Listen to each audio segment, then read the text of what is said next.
Europe 1, bonjour. Le journal des sports. Marion Calais. Et Julien Pierce pour ce journal des sports. Ce matin, on n'a qu'un mot à la bouche, évidemment, finale. Nos handballeurs chéris n'ont pas failli hier soir face à la Slovénie. Victoire 31-25 pour le plus grand bonheur des 15 500 et quelques supporters de Paris-Bercy. Écoutez.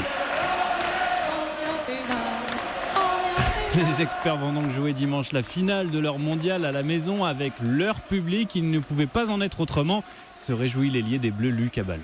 Jouer à Bercy dans cette ambiance, c'est vraiment exceptionnel. Donc pour gagner cette finale, il va falloir prendre du plaisir, donner du plaisir aux gens et tous être à notre meilleur niveau. Luc Abalo au micro européen de Christophe Lamar a noté qu'hier soir, Thierry Omeyer a ciré le banc. Et oui, le capitaine des Bleus a laissé sa place au cage à Vincent Gérard. Choix gagnant puisque le portier montpelliérain a réussi pas moins de 17 arrêts. La finale, ce sera donc dimanche à 17h30 contre la Croatie ou la Norvège qui s'affrontent ce soir. On passe, Julien, au mot du jour, ou plutôt à la façon de parler du jour. Et cette question qui me taronne, Marion, vous arrive-t-il de parler de vous-même à la troisième personne ? Assez rarement, j'avoue. Eh bien, après Zlatan Ibrahimovic, un autre footballeur est en passe de supplanter Alain Delon, le maître en la matière. Il s'agit de Patrice Evra, la nouvelle recrue de l'Olympique de Marseille.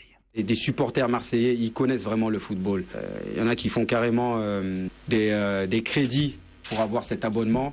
Donc voilà, c'est tout ça. Moi, c'est ça que je veux dire aux jeunes. Je veux dire, est-ce que les gars, vous savez vraiment où vous êtes ? Vous êtes à l'Olympique de Marseille. Si Patrice Evra, il quitte la Juventus de Turin pour venir ici, c'est que déjà, c'est un message. Déjà, c'est un message pour les jeunes.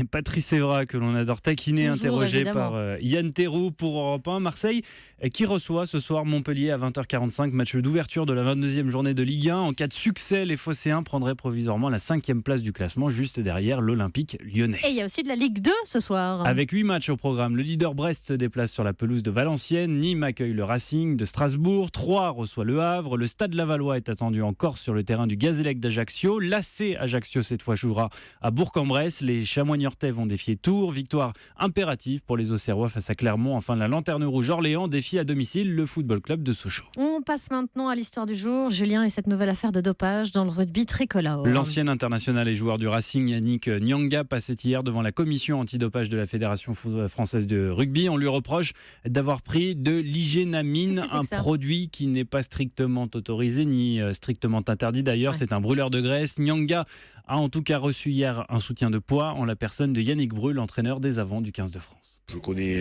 Yannick Nyanga. Je sais que c'est un superbe athlète, un athlète intelligent et une bonne personne. Donc je suis intimement convaincu que Yannick Nyanga n'est pas un tricheur et n'a jamais voulu tricher. Ça, j'en suis sûr. Yannick Bru au micro européen de Clara Rossi, notre stagiaire de 3e au service des sports que l'on félicite pour sa toute première interview diffusée à l'antenne. Bravo à elle et merci à vous, Julien, pour les sports.